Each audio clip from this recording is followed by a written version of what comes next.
Ngayon pa lamang, ako po ay humingi na ng kung mayroon po tayong mga babanggitin. So, sabi niya makakasakit ng damdamin po natin, pero tanggapin po natin. Ano po kasi ito po talaga ay para po sa ating lahat. Hindi po ba? Napakahalaga po, sila po ang mabuting mga anak. Ayan, sino po yung mga may magulang pa? Marami pa ano po na mayroon mga magulang. Ang sabi po doon sa ating teksto, doon sa unang Samuel chapter 3 verse 19, habang lumalaki Samuel, patuloy siyang pinapatubayan ni Yahweh. Kung babasahin po natin si Samuel, ay siya po ay lumaki sa templo. Ayan. Sabi po dito, habang siya lumalaki, nandun po yung patnubay ng ating Panginoong Yahweh sa kanya. No? Sabi po doon sa ating tema, katangian ng mabuting anak. May iba't ibang katangian ng mga anak. Niniwala po ba kayo? May iba't ibang katangian ang ating mga anak. O tayo mismo, dahil tayo mga anak din. Sa ating pong pamilya, sa ating mga anak, sa ating tahanan, anak sa laman, may iba't ibang katangian po ang mga anak na ito po ay nakikita ng mga magulang. Good morning, Sir Emmy. At mayroon din namang iba't ibang katangian na makikita sa Iglesia ng Panginoon. Yung mga anak sa espiritual. Hindi po ba kasi tayo ngayon ay family day? Yan. Kaya iba't iba, mayroong mga anak na mababait. Tama po ba? Mayroong mga anak na medyo mabait. Mayroong mga anak na pasaway. At mayroong namang kaunti lang pasaway. Sabi niya, medyo matigas ang ulo. May katigasan ang ulo. At mayroong madamot. May po ba? Lahat ng klase ng katangian, makikita po natin yan marami.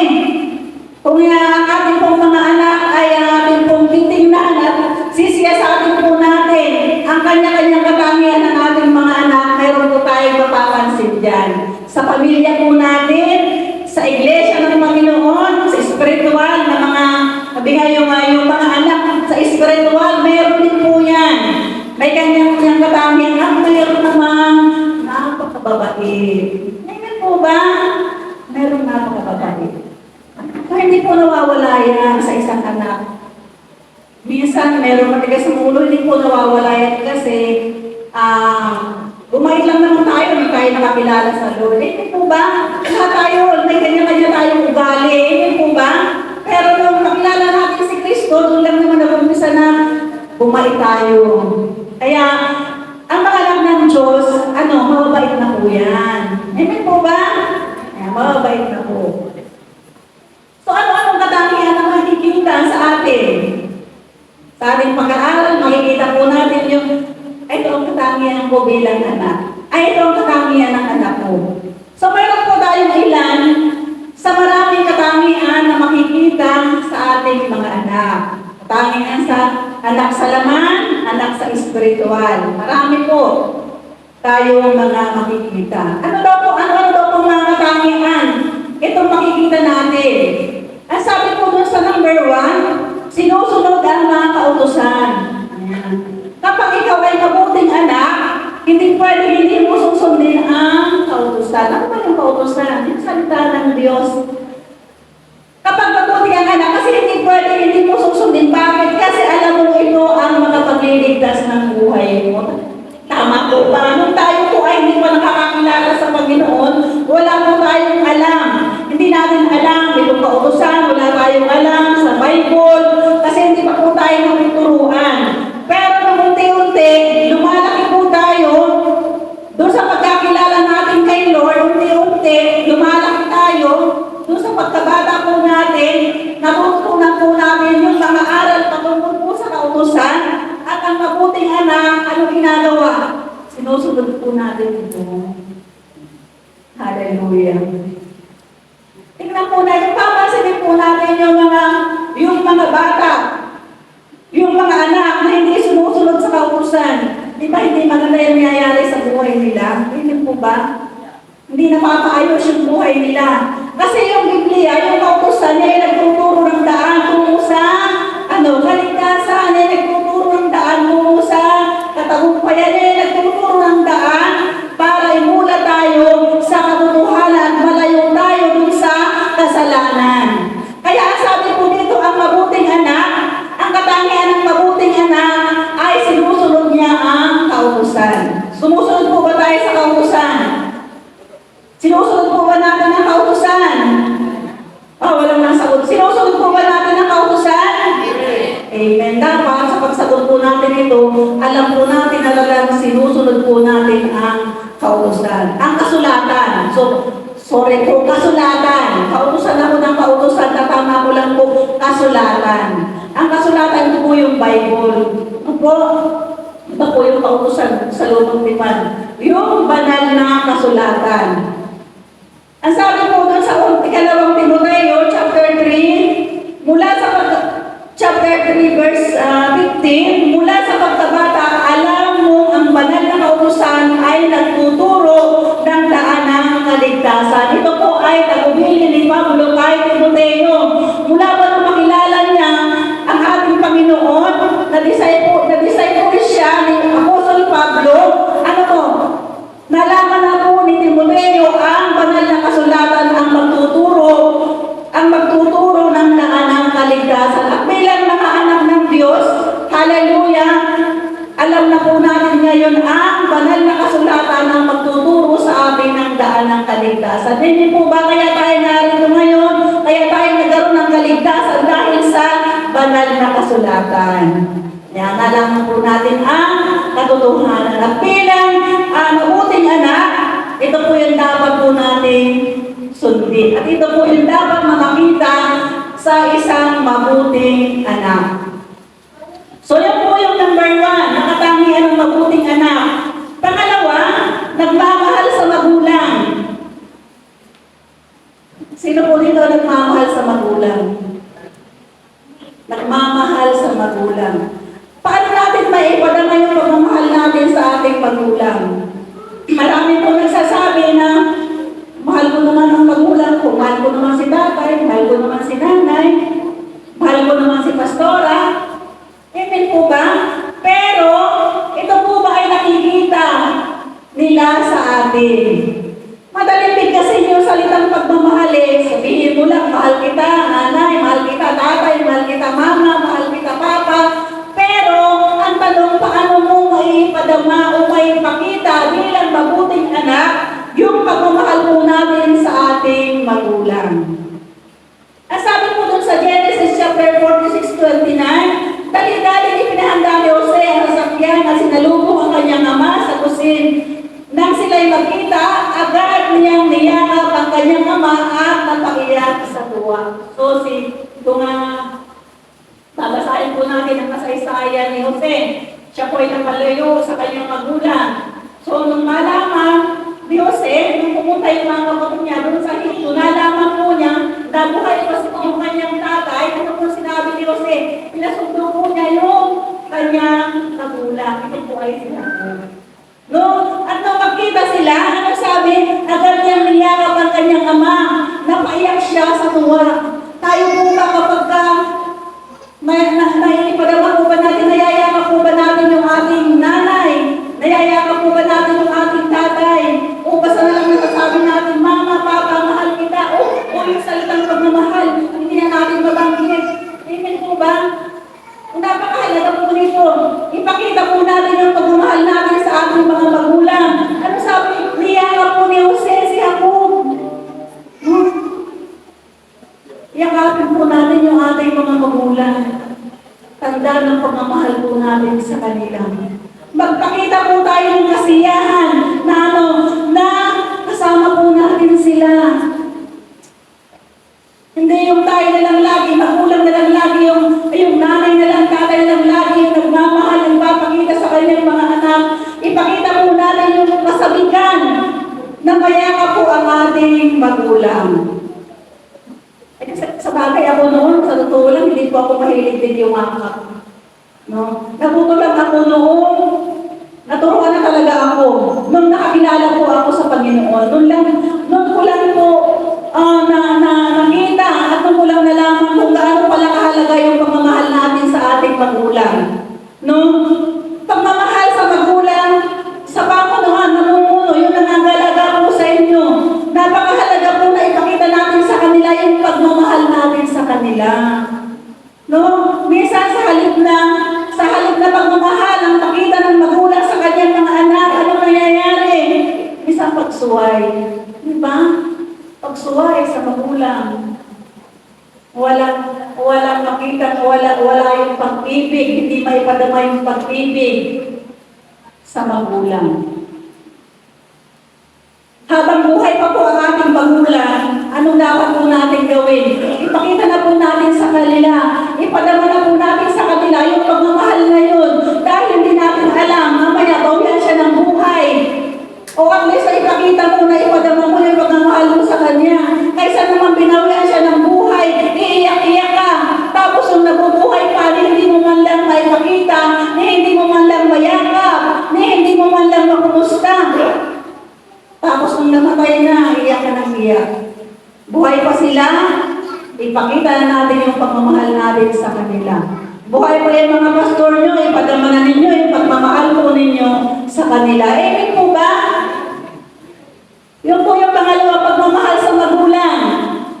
Pangatlo, sumusunod sa magulang. Ayan. Sumusunod po ba tayo sa ating mga magulang? Yung mga may magulang pa, sinusunod po ba natin ang magulang? O pag inutusan ka, anong nangyayari? Baka dadabog-dabog ka. Amen ba? Ay yung paa mo, nagpipilit-pilit dyan, hindi maintindihan kung paano susundin yung magulang. Pero kung ganyan naman anak, pag inutusan mo, saling na sumunod, hindi po susunod yan. Iba yung gagawin niya. Inutusan mo, anak, magsaing ka, anong gagawin yan? Hindi nagsasaing. Yung gusto niya, yung ginagawa niya. Kasi hindi po niya pinapahalagaan yung utos ng kanyang magulang. Kapag sundin po natin yung ating mga magulang, kung ano yung utos nila, sundin po natin. Ang sabi po dito sa Genesis 47 verse 13, ipipisan mo ako sa libingan ng aking mga magulang. Ano sabi po ito po ay si Jacob? Ito po yung bilin niya kay Jose. Nung siya po ay malapit ng mamatay, nakasama na po ni Jose si Jacob. No, nasa pilingan ni Jacob si Jose. Anong sabi? Nagbilin po siya.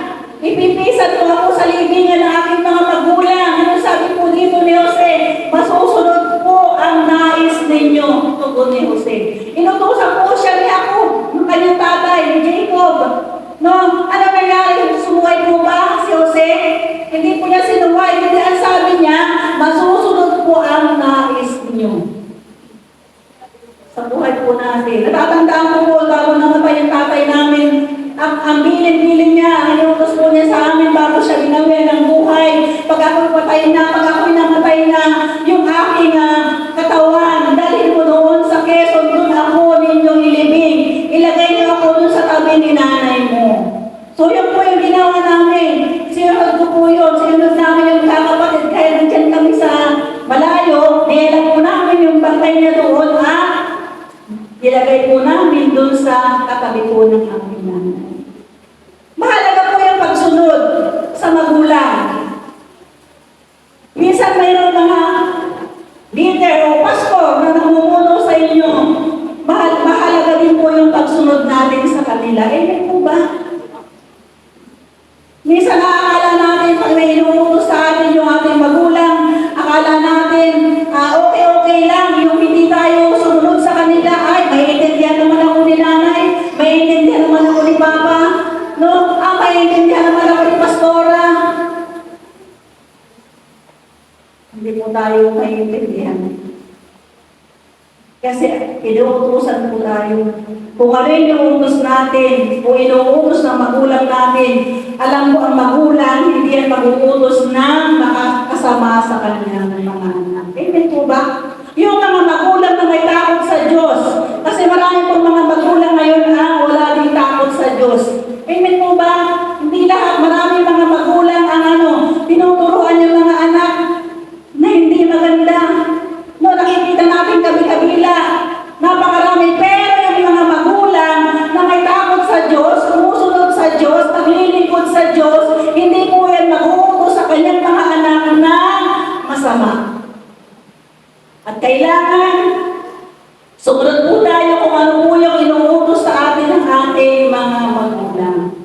Huwag po tayong magreklamo. Kasi maraming anak, kapag hindi gusto yung inuutos ng magulang, reklamo yun, reklamo doon. Hindi po ba? Nangyayari po ba yan sa atin? Dabog din, dabog doon. O lagi na lang ako. Hindi ba pwede si kuya na lang? Lagi na lang ako. Hindi ba pwede si brother na lang? Hindi ba pwede si sister na lang? Ang katangian na makikita sa isang mabuting anak, sumusunod po siya sa inuutos ng kanyang magulang. Mahirap man ito, hindi. Ang pinag-uusapan po natin dito, yung pagsunod po natin sa kanila. Hallelujah. Ang sabi po sa Kawikaan chapter 6 verse 20, aking anak, utos nga ng Ama ay sundin. Huwag mong tatalikdan turo ng inagiliw. Yung inuutos sa atin ng ating Ama, ang sabi po dito, huwag na hindi po natin susundin. No, marami tayong maaari yung mga magulang nyo nung sila ay nabubuhay pa, no? Nakasama nyo yung mga magulang nyo, naiisip nyo ngayon, yung ginawa nyo noon, bakit ba napakasuway ko sa magulang? Bakit ba noon ganun ako? Pero ngayon ko lang na-realize na kailangan palang sumunod. Kailangan mo lang sundin yung magulang. No? Kagabi nga, naiiyak na ako kasi ang sabi ko pa, mabuting anak. Sabi ko, naiiyak ako kasi naalala ko, namimiss ko po yung mga magulang ko kasi wala na po akong magulang. Patay na po sila. So nakakaranas po ako ng yung namimiss ko po sila. So, pero natutuwa naman po ako kasi sabi ko nga namatay po sila na naandun po yung pagmamahal namin mga anak sa kanila. Naibigay po namin yung pagmamahal namin sa kanila. Yung pagsunod namin sa kanila. Tayo ngayon bilang mga Kristiyano, bilang mga anak ng Diyos, kapag inuutusan po tayo, may pinapagawa po sa atin ang mga magulang natin at alam naman natin tama yun. Makakabuti sa atin, sundin po natin sila. Huwag natin silang dabugan. Iparamdam natin sa kanila yung totoong pag-ibig at pagmamahal po natin sa kanila bilang mga magulang na natin. Ang sabi po doon sa kasunod, number 4, nakikinig sa payo ng magulang. Isa daw po sa katangian ng mabuting anak yung pakikinig sa payo ng magulang. Binibigyan nilang halaga yung pinapayo sa kanila ng kanilang mga magulang. Anak, huwag mo gawin yan kasi masama yan. Anak, mapapahamak ka kapag tinuloy mo yung mga ginagawa mo yan. Hindi yan makakabuti sa iyo. Alam niyo, ang daming kabataan ngayon na napapahamak. Tama ko ba? Narere, pinapatay, napapariwara yung mga buhay nila dahil sa hindi makikinig. Saan? Sa payo ng magulang. Hindi pakikinig sa magulang. Napakadami po. Ang daming mga kabataan na wala na. Pariwara na yung mga buhay nila dahil sa katigasan po ng ulo. Sana bilang isang Kristiyano, naalam na natin ang tama at mali. Makinig tayo kung ano yung sinasabi sa atin ng ating mga magulang para hindi po tayo mapahamak. Minsan, akala mo malaki ka na, kaya ko na to. Kaya ko na po yan, Papa. Kaya ko na po yan, Mama. No? Sariling kagustuhan yung sinusunod nila hanggang sa nangyayari. Nababarkada. No, ano yung barkada na sinamahan? Maminginom. Ano ba? Puro gulo ang dala. Ano barkada ang sinamahan? Napakadami yung magdadala sa kanila sa kapahamakan. Shabu. No? Dahil hindi naniniwala sa magulang saan haantog yung kanilang buhay doon sa kulungan. Dahil sa hindi pakikinig sa magulang. Napakarami po niyan na kabataan na kukulong dahil sa pagsuway, dahil sa hindi pakikinig sa sinasabi ng magulang. Kapag tinutuwid ng magulang, anong nangyayari? Kaya ko na eh, kaya ko na yung sarili ko na eh. Hindi ko na kailangan yung payo nyo, hindi ko na kailangan yung counseling nyo. Bahala na ako sa buhay ko. Kung bahala ka sa buhay mo, ano nangyayari sa buhay mo? Bilang mga anak, bilang mabubuting anak, ipaunawa po natin sa ating mga anak na napakahalaga yung pagkinig nila sa mga magulang natin. Ang mga magulang, mayroon din po yung kahinaan. Amen ba mga anak? May mga kahinaan din ng magulang, hindi po yan perfect. Kung ang mga anak may mga kahinaan na inuunawa ng magulang, ang mga magulang may kahinaan din po yan dapat maintindihan, maunawaan ng kanyang mga anak. Amen po ba? Sa Iglesia ng Panginoon, hindi perfect ang namumuno. Amen po ba? May kahinaan din yan na dapat maintindihan din po ng mga anak. Maintindihan din po mo. Kung paano yung pag-unawa na ginagawa namin sa inyo, pag-iintindi na ginagawa po namin sa inyo, suklian nyo po ng pag-unawa din. Hallelujah! Yung pagmamahal na pinapakita namin sa inyo, mahalin nyo rin po yung inyong mga tatay, yung inyong tatay spiritual. Kung pinapayuhan ng ganito, tanggapin nyo po bakit makakabuti po yan sa inyo. Kung sinasabi, kapatid, sister, brother, ito ang gawin mo kasi mapapahama ka dyan kapag yan ang ginawa mo. Maliligaw ka ng landas. No, meron hindi nakikinig. Na sarili pa rin kagustuhan ang sinusunod. Nawawala ko sa poder ng Panginoon. Sarili mo na din yung nagdadala sa iyo para para mawala ka sa paglilingkod sa Panginoon. Sarili mo na kagustuhan yung ginagawa mo, kaya ang mararanasan mo kapahamakan. Yan po yung nangyayari kapag ang mga anak ay hindi naniniwala, hindi nakikinig sa ipinapayo ng kanilang magulang. Ano sabi sa Kawikaan 13 verse 1? Ang anak na may pangunaway, nakikinig sa kanyang ama, ngunit walang halaga sa palalo ang paalaala sa kanya. Yung mga anak na palalo, ibig sabihin, mapagmataas, matigas ang ulo, walang halaga po sa kanila, kahit anong paalaala ang gawin ng kanilang magulang. Pero, yun daw po nakikinig, yung may pangunawa, nakikinig po yan. Pinapakinggan niya yung sinasabi ng kanyang ama. Nakikinig po yan. Ganun din po sa atin dito. No? Kapag ikaw ay mapagmataas, palalo ka, hindi ka nakikinig sa namumuno sa inyo. Ang sabi po dito, winawalan talaga po natin dito. At unang-una, kakasala po tayo sa ating Panginoon. Kasalanan po sa Diyos. Ang hindi pakikinig sa mga pagtutuwid na sinasabi sa atin ng ating mga magulang. Ang sabi po doon sa Kawikaan chapter 4 verse 10, makinig ka aking anak, payo ko ay tanggapin.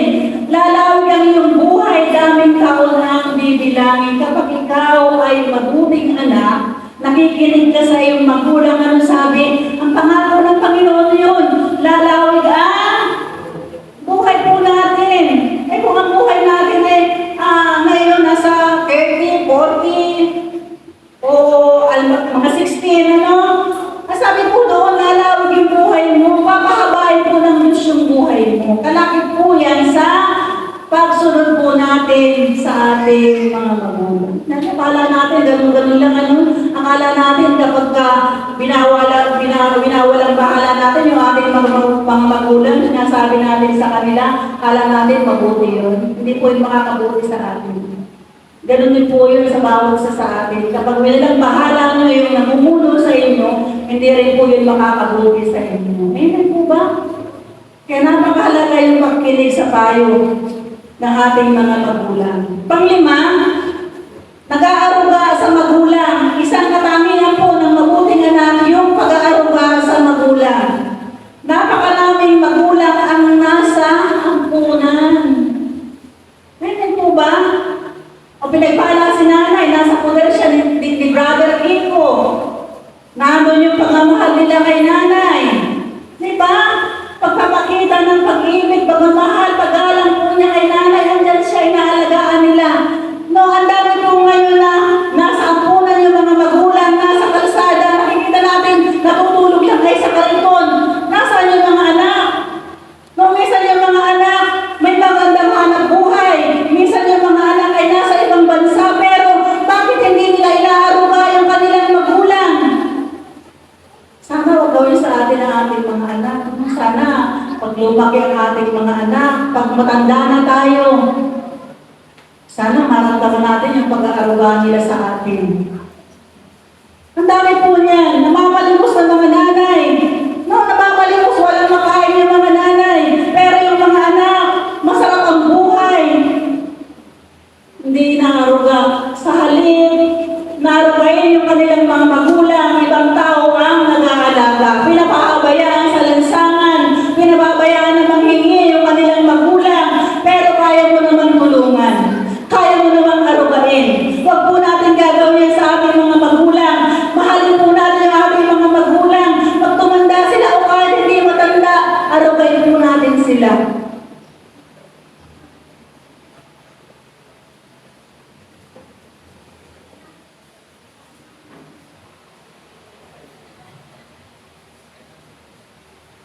Kaya nakakaawa po yung mga magulang na hindi iniintindi ng mga anak. Minsan para bang pinapabayaan nila ng mga anak sa ibang tao, sa gobyerno, sa ampunan. Masakit po yun sa magulang. Yung ikaw, may edad ka na, wala ka ng kakayanan na arugain yung mga anak, wala ka ng kakayanan na may tulong sa mga anak mo, pahabayaan ka na lang ng mga anak mo. Ang napakasakit po niya, i-imagine lang po natin yan, ang sakit po niya sa damdamin ng isang ina, unang ama, na mayroong mga anak na inaasahan. Paglaki nila, ay ito yung mag-aalaga sa akin. Paglaki nila, umaasa na mayroong mag-aalaga sa kanila, pero nangyayari, wala. Pinahabayaan yung magulang na malaboy-laboy lang saan, sa lansangan. Mga anak, arugain po natin yung ating mga magulang. Pag-uulan natin silang lumos na pagmamahal habang sila ay malakas pa. Habang sila ay kasama po natin. Ipakita na po natin yung pag-ibig natin sa kanila, yung pag-aaruga po natin sa kanila. Ang sabi po sa Genesis 45, basahin ko lang po yung Genesis.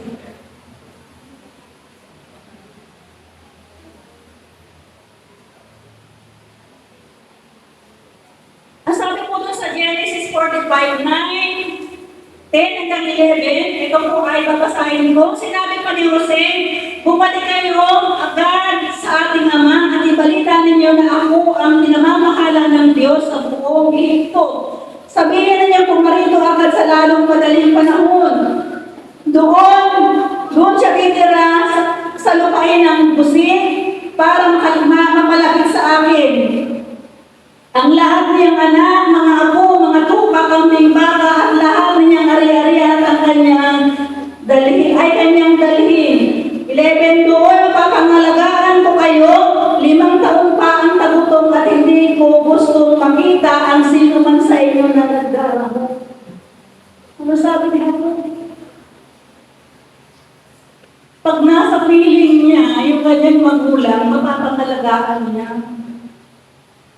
Pero bakit ang daming magulang na hindi naalagaan ng kanyang mga anak? Pinababayaan ng kanilang mga magulang. Kaya makakakita po tayo ng magulang na ganito, maawa ka eh. Kaya magkakaroon ka ng habag, magkakaroon ka ng, ito kaya may anak, ito kaya may magulang pa, ito kaya may mga anak pa.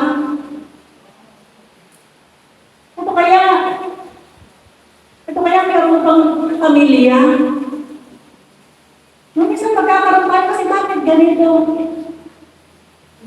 Bilang isang Kristiyano, bilang isang mananampalataya, dapat hindi po ito makita sa atin. Dapat yung pag-aaruga sa magulang, ipakita niyo yan.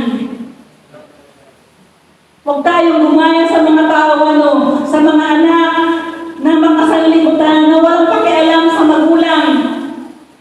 Kung masaktan ng magulang, ay kung nandun siya, nanlilimay siya, wala silang pakialam. Tayo, huwag po natin gagawin yan sa ating mga magulang. Arugayin po natin sila, at kaya po natin arugayin sila. Kapag ginawa po natin yan, malulunod po ang Diyos sa atin. Kasi yan nga yung may kalakip na pangako ng Panginoon, di ba? Yung pagmamahal, pag-aaruga. Kung baka mayroon tayong mga mahal sa buhay, mga magulang na nasa malayong lugar, lagi natin silang kausapin. Kung kausapin natin sila, huwag natin silang baliwalain. Iparamdam natin sa kanila, yung pag-ibig natin sa kanila. Tayo po yung higit na nakakaunawa, nakakalungkot lang kapag ito ay makita sa mga Kristiyano. Kapag ikaw Kristiyano, makikita sa iyo yun, parang, bakit ganun? Magkakaroon ng question ka, di ba? Bakit ganun? Kristiyano naman siya. Bakit pinababayaan niya yung kanyang magulang, di ba? Ganun din po sa iglesia ng Panginoon. Huwag niyong pabayaan yung mga namumuno sa inyo. Arugayin niyo po sila. Dahil yung mga nanay niyo po yan, tatay niyo po yan sa espiritual. Kayo po ang tatanggap ng pagpapala mula sa Diyos kapag ginawa mo natin ito.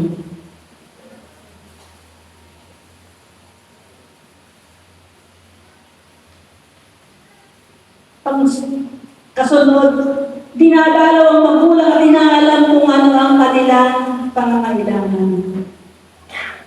Gagawa ko kaya natin ito. Minsan nakakalungkotan po. Pero makikiraan po, marami po na talaga na ganito. Pupunta lang sa magulang para mag-share. Makikiraan kasama po kasi sa pangangaral po ito sa amin. Pupunta lang sa magulang para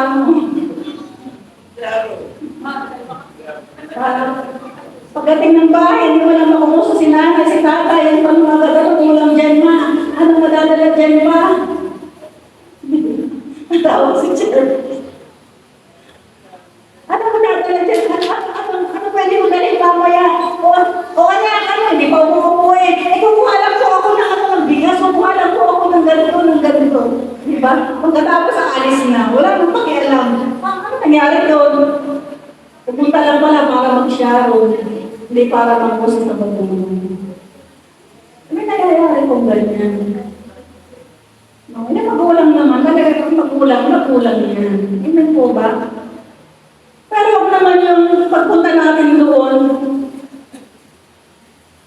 yun agad yung ating tanong, magbubukas agad ng rep, no?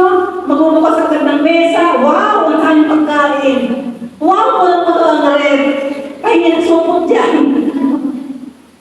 Pahingi na supot dyan, dali makapagdala na. Di ba nagayari po yan? Alam niyo naman, ang mga papa, kumusta na? Di ba? Kumusta na po kayo? Meron po ba kayong kailangan? Ano pong kailangan niyo? Di ba?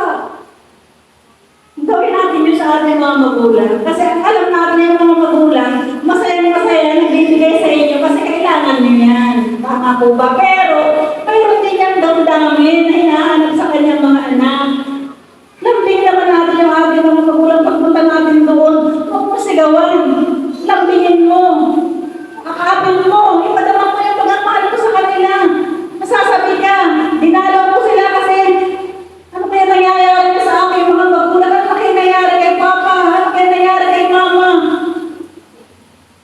May kahit lagi mo kausap kaya sa cellphone, iba pa rin yung dinadalaw mo at pinaparamdam mo yung pagmamahal sa kanila. Pa, ito po. Ma, ito po. Kaunti lang ito pero ito lang po yung nakayanan ko. Masaya po yan sa puso ng magulang. Kahit kaunting bagay lang yan. Ewan mo, dalawin yung magulang mo. Nalungkot na lungkot po yan kapag malayo ka, lalo na yung pamilya, kanya-kanya ng pamilya. Hindi na maisip ang dalawin yung magulang. Tapos pupunta lang, magsasharon lang. Ang kalungkotan mo. Kung wala pala ako, hindi pala ako pupunta ng anak ko. Kung wala pala akong pera na makukuha ang mga anak ko, hindi pala ako dadalawin ng aking mga anak. No, magiging yun ang magiging kaisipan ng magulang. Kaya lang pala pupunta ang aking mga anak kasi may wala akong pera, kasi may ibigay ako sa kanila. Paano kaya pag wala na? Dalawin ko kaya ako ng aking mga anak. Sabi ko, dinadalaw at inaalam ang pangangailangan. Sa Iglesia ng Panginoon, paminsan-minsan, dalawin niyo po, yun yung mga pastora. Pastora Betty, si Nanay Pastora Leslie, dalawin niyo po. Paminsan-minsan. Makamaya ang sarap naman ang kinakain ko, leksyon, ano? Ang sarap naman ang pagkain ko, ano kaya sa isang kagat natin? Ano kaya yung pastora ko na kinakain kaya? Diba? Ano kaya si pastora? May ulam kaya ako, masarap ng kain. Ang sarap ng ulam. Naisip niya ba yung pastora niyo? Baka walang kinakain, baka kasi na lang. No? Paminsan-minsan, bigyan natin ng panahon ang ating mga pastora. Minsan-minsan, bigyan natin ng oras. Madalaw sila, matanong sila. Malaking kaligayahan po yun sa puso ng mga magulang mo natin sa Espiritu. Ganon din po sa magulang natin sa laman. Yung anak mo, kain ng kain, yung magulang ka lang, walang kinakain. Eh, mabuti yung kagaya ko ni Brother Robert kasi muya-muya ng muya.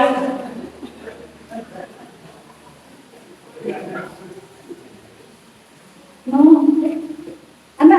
Sister ko daw, naman sila papapagod sila Brother Robert nung kasi baka wala na yung kinakain na ibigay kasi tignan mo naman yung katawan nun, mawala ng kain.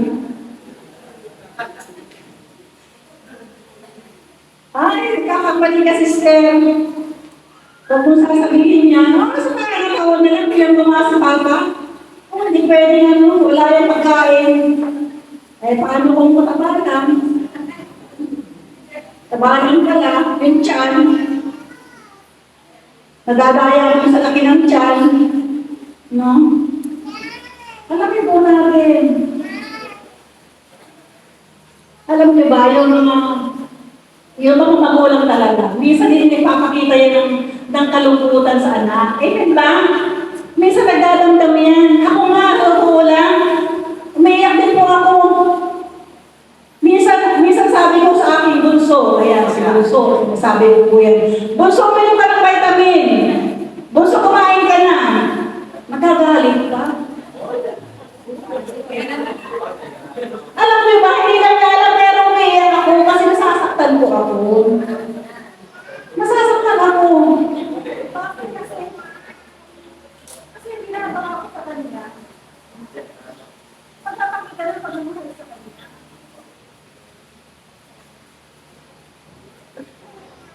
Pagpapakita ko ng pagmamahal sa kanya. Di ba lang kayo siguro nararamdaman niya yan? Amen po ba? Nararamdaman niyo rin yan. Lagi tayong nag-aalala sa kanila. O vitamin mo, kumain ka sa oras, matulog ka ng maaga kasi baka magkasakit ka. Di ba? Pero minsan kapag sinabi mo, may time na nagagalit pa. Yung bang, hindi naman siguro nagagalit, yung nagtataas ang boses. Amen po ba? So hindi nila alam, simple lang yun, pero naluluha po ako doon. Bakit? Ganun talaga ang ina. Siguro ang tatay hindi. Kasi ang tatay matigas ang loob niya. Tama po ba? Pero yung ina, napakalambot po ng kalooban niya, di ba? Madali po yung magdamdam. Kaya kapag nakita ko, narinig ko po yung sa mga anak ko, umiiyak na lang ako. Bakit ganun? Sabi ko, iniintindi ko lang naman. Ako kasi si vitamin ako yun, vitamin. Ito vitamin. Kailangan, isasalpa ko sa mo, inamin mo lang ng vitamin. Pero minsan siguro nakukulutan din sa akin kasi nga, kasi sa pag-iintindi ko. Ganun po ang mga kabataan ngayon, nakukulitan sa magulang, nakukulitan sa mama kasi ang mama makulit yan. Hindi gaya ng mga tatay. Diba? Kakaiba po ang tatay eh.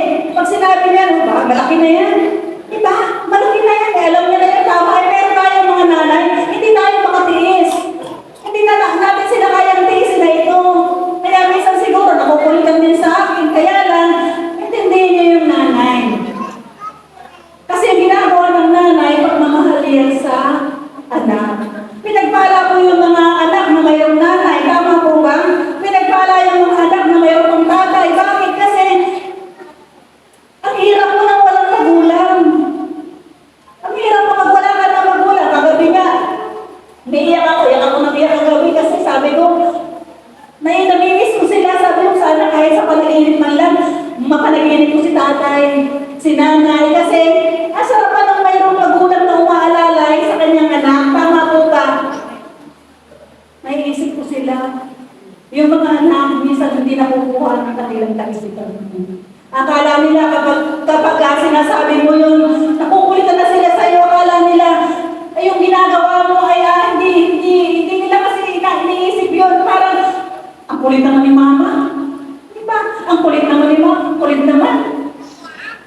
Pero, yung po ay pagmamahal na nasa anak. Kaya yung mga anak, mahal na yung magulang mo. Lagi nyo silang kumustahin. Anak, mama, kumusta na po kayo? Napagod po kayo, mama. Alam mo ba yung haplos ng, yung ahap lang ng anak sa magulang, sa nanay? Napakalaking kasiyahan sa magulang eh. Sa nanay, yung lambingin ka lang ng anak mo sa maliit lang na bagay na parang ang sarap-sarap mo sa mga nanay. Pero ngayon, ewan ko kung mayroon pang gumagawa ito talagang.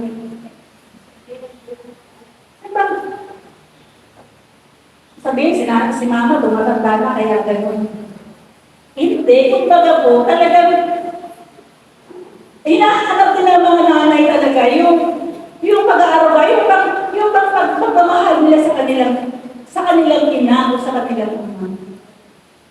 Parang sarap-sarap ulo sa pangiram na tanungin ka ng nanay, tanungin ka ng anak mo. Ma, okay ka ba? Ma, I love you. Parang sarap marinig sa anak mo. Ma, gano'n kasi ang mga nanay. Ang mga nanay, sobrang napagmahal sa kanila. Diba sa Sargona, ang mga nanay napaka-mapagmahal sa kanila. Kung pwede nga lang, huwag mong palabasin yung anak ko eh. Kung pwede nga lang, huwag mong padakuhan sa lakaw yung sa lamok yung mga anak mo eh. Diba?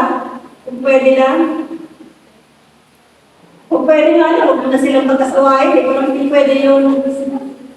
Diba? Hindi po pwede yun. Dalawin po natin ang ating mga magulang. Kahit wala silang sakit. Minsan kasi dadalaw lang kapag may sakit.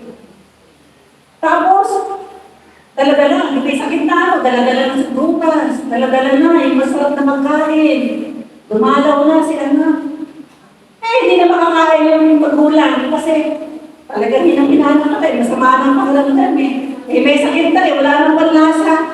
Paano makakakain wala na, may sakit na. Nung buhay pa, hindi mo malang madalahan. O pag kumakain pa, huwag kumain ng marami.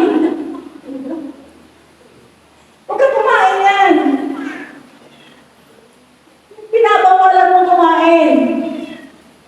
Pero kung may sakit na, talaga ng pagkain, talaga ng dala, wala nang makakain. Pakainin natin yan hanggang malakas pa. Ano ba? Musugin natin yan hanggang may buhay pa sila. Yan po yung matututunan po natin sa isang katangian ng mabuting magulang. Habang may hiniya pa sila, habang kasama pa sila, lagi natin silang alalahanin. Habang na makakaya, bigyan natin sila. Bigyan natin. Tatandaan mo nga, nung buhay ko ang tatay ko, nung kami po ay nasa Manila. So yan, binibigyan ko ng pera ng asawa ko kung talagang Binibigyan ko rin siya. Kumbaga, masarap sa pakiramdam na makapagbigay tayo sa magulang. Yun po yung mabuting anak. Hindi ka nangihinayang na bigyan mo yung magulang mo. Hindi lagi ikaw lang na ikaw bibigyan. Ikaw magbigay ka din sa magulang mo. Para pagpalaan ka ng Panginoon. Kasunod po, ang sakit dito, dinudulutan ng kasiyahan ng magulang.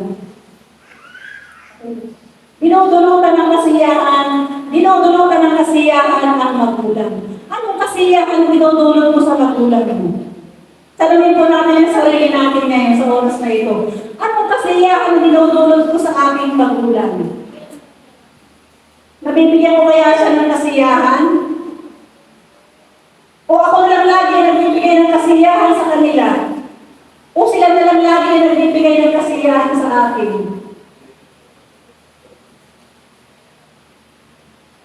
Alamin po natin kung ano yung kasisiya ng magulang mo. Alamin natin yan. Dapat alam mo yan. Bilang anak, sa kanyang magulang, sa kanyang nanay at tatay, dapat alam niya yan. Ito, alam ko si mama, simple lang ito eh. Hindi ito materialistic, hindi ito mahilig sa mga ganito. Alam ko, itong maliit na bagay lang na ito, mapapasaya ko si mama. Mapapasaya ko si papa.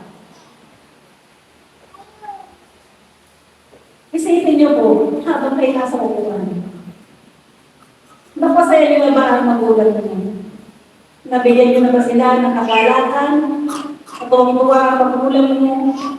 May pinagmamalaki ka ng magulang mo kasi napaka-mapagmahal mong anak, napaka-maalalahanin mong anak. No, hindi yung dinudulot mo sa kanya ay puro kapighatian. No, hindi dinudulot mo sa kanya ay kalungkutan. Alamin niyo po na yan. Alamin niyo kung ano yung mga pagbibigay ng kasiyahan sa ating mga magulang. Doon kami po ay tumira sa Maynila bago kasal kami ng asawa ko noon. Tumira talaga kami sa Maynila. Ang tatay namin talaga, yan po ay magbubukid. Magbubukid po sila. Kumbaga, yung hirap na hirap siya sa trabaho niya. No, at alam niyo naman sa probinsya, makakain lang kung ano yung mayroon. Hindi po ba? Nung ako po ay nag-asawa, tumira po kami sa probinsya, lagi po namin silang iniisip. Alam niyo ba, pinapapunta namin yan sa Maynila. Sa Maynila po kami nakatira. Dala-dala po namin yan sa Luneta. Napasyay po namin yan doon. Sa Manila, so saan namin dinadala? Kasi wala na sa probinsya noon. Hindi naman niya alam yun, hindi niya makikita yun doon. So tuwa po siya. Maliit lang yung bagay. Pero alam ko na magbigay ng kasiyahan sa kanya kasi yung hindi niya nakikita doon sa probinsya, nakikita niya. At higit sa lahat, nakikita niya yung pagmamahal ng magulang sa kanyang anak sa kanya. So, medyo po lang, dala-dala namin yan doon. Pag may pagkakataon yan, sinasama po namin yan. Pinapakain namin yan ng masarap. Totoo po yan. Kasi sa probinsya, hindi ka makakain ng masarap. Bibira ka doon makakain ng karne kasi nga mahal. Ano ginagawa ni Ruben? Purihin ang Panginoon, mapagmahal yung po yan sa magulang talaga. Yung hindi natitikman ni tatay, binibigay po niya yun. Pinapakain niya, nilulutuan niya, gumigising ng maaga, pinaglilingkuran niyo po yung tatay ko. Pagdating, pag-iisip ng tatay ko sa umaga, siya mismo nagtitinda ng kami sa tatay ko. Ito po yun. Nawala man yung tatay ko, sabi ko, nawala man yung tatay ko, pero naipadama ko po yung pagmamahal sa kanya. Lagi po siyang nahihilo noon, lagi siya natutumba. Kapag natutumba siya, lagi siyang nandito sa aking dibdib.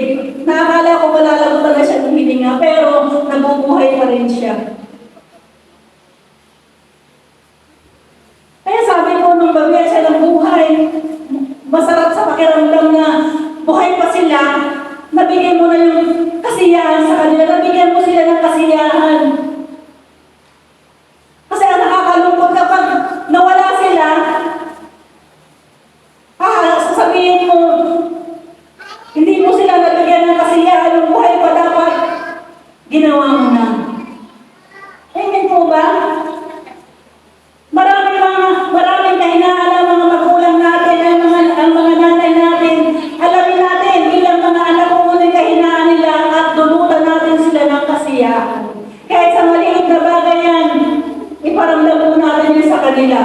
Meron mga anak na tinatawal ang magulang, meron anak na kinakaya ang magulang. Makakapagdulot ba yan ng kasiyahan sa magulang? Yung anak mo, ikinakahiya yung magulang mo, ikinahiya mo sa kaklase mo, ikinahiya mo sa kaibigan mo. Anong magandang dulot, anong mabuti at kasiyahang dulot ang magagawa niya sa magulang mo? Buhay pa sila, iparamdaman natin sa kanila ang Panginoon. Ganon din po sa mga tatay o nanay nyo sa Israel. Dulutan natin sila ng kasiyahan. Huwag natin ipakita sa kanila yung katigasan ng ulo mo. Huwag ipakita natin sa kanila yung pagmamahal mo sa kanila. Hallelujah. Ang sabi po sa Kawikaan chapter 10 verse 1, ang matalinong anak ay ligaya ng magulang. Tama po, amen po ba? Ang matalinong anak, ligaya ng magulang, ngunit sipayo ng ina ang anak ng mangmang. Kasi kapag sinabing matalino, sumusunod po yan. Mabait po yan. Masunurin yan, mapagmahal po yan. Pero yung mangmang, ano sabi, sipayo ng ina ang anak ng mangmang. Puro kawalang hiyaan, puro kalukuhan, puro pagsuway ang ginagawa niya. Kaya bilang mga Kristiyano, maging matalinong anak po tayo sa ating magulang. Kawikaan 29 verse 17, ang anak mo'y busugin mo ng pangaral at pagdating ng araw siya iyong karangalan. Hindi mo bubusugin ng bugbog ang mga anak mo. Bagamat hindi masama na pumataluin natin yung ating mga anak. Dahil sabi sa Kawikaan, likas sa kanila ang magiging pilyo. Pero yung pagpalo, hindi po yung makakasama, makakabuti po yun sa kanila. Pero huwag mo silang bubugbugin. Dahil habang binubugbog po ninyo yung mga anak, habang binubugbog po natin yan, lalo po silang nagiging matigas sa ulo. Nagtatanim po yan ng galit, nagre-rebelde po yan. Kung bata pa sila, tsagayin mo na yan sa pangaral. Kung kinakailangan, medyo palapuan ng konti ng palo pagbalik. Gawin po natin bakit ikakabuti po niya yan. Darating ang tayo, ikaw ang mag-aani. Yung ginagawa mo sa anak mo, ikaw din ang mag-aani yan paglaki nila. Hindi sila magiging pasaway. Magiging mapagmahal sila sa magulang. Kaya sabi, pusugin ang pangaral. Kasi kapag malaki na, hindi na natatanggapin yan. Kung baga sa patigas na yan. Mahirap mo na yan, balikin. Hindi po ba? So hanggang bata pa sila, pusugin mo ng pagmamahal, pusugin mo ng pangaral, ipaunawa mo sa kanila, itong gawin mo anak, kapag laki mo, itong gawin mo, ituro natin ang pagmamahal na ng inyong mga anak sa inyo, sa magulang. Ganun din po sa iglesia ng Panginoon. Hallelujah! Bilang mga magulang, kinakailangan alagaan po namin kayo ng pagmamahal para suklian nyo rin kami na pagmamahal. Hindi po ba? Ay kung ang gagawin mo sa mga anak mo, puro pagpapalo, puro palo din, palo doon, bugbog din, bugbog doon. Anong ganting pagmamahal ang tatanggapin mo dyan? Pakita mo yung pagmamahal mo sa kanila at sigurado ako, paglaki nila, ikaw, yung aani doon sa mga ginang. Huwag po tayo magsasawa sa ating mga anak kasi ang mga anak talaga likas na pinili. Makulit. Pero tayo magsasawa na tuwag sila. Dati hindi ako ganyan nagulang. So, hindi po ako yung sobrang yung maalala. Namamalo kasi ako nung bata pa sila, namamalo ako. Pero ano yung pagmamahal, pero talaga namamalo po ako. Pero ngayon, hindi na po ako, hihira na po ako mamalo sa kanila. Si Joshua, si Jacob, hihira po yung makatikim ng palo sa akin. Bali na lang talaga ako, magagalit na po ako sa kanila. Hihira na po. Dahil duruan po tayo ng Diyos, kung paano natin ipadama sa mga anak natin yung pagmamahal po natin sa kanila. Sunod na lang po tayo sa okay lang po na medyo matagal lang tayo, wala naman tayong gawain sa labas. Okay lang po ba? Wala tayong bangka ngayon. Panghuli po, parang sa numeral number 1, panghuli, may paggalang sa matatanda. Isa po sa katangian ng mga anak, ng mabuting mga anak, may paggalang sa matatanda. No, yung bang nadulag yung po, marunong gumalang, hindi yung kakausapin mo yung magulang mo, no, wala man lang po, wala man lang paggalang, no, para lang kapatid ba, kapatid mo lang kausapin, bigyan naman natin ng paggalang, lagyan naman natin ng bio.